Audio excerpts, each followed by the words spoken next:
So this is another thing that we've been trying to keep in stock. TBM Brakes. We've been really happy with them here in the shop. They work great at the track. They have really low resistance and drag, so they make the car roll a lot easier, kind of free up some horsepower as far as that.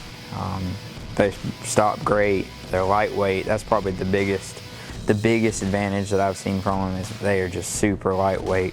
The rotor and caliper design over Bear, one of those, is ridiculous. We keep some kits in stock for 4 to 9 inch Mustang stuff, S550 stuff, just your really typical stuff that we keep. But we have them in stock. We have the line kits in stock here. We have spindle mount front kits for Strange and Santa front. You definitely lose some weight. They definitely spin more freely. It's just a good choice in my opinion.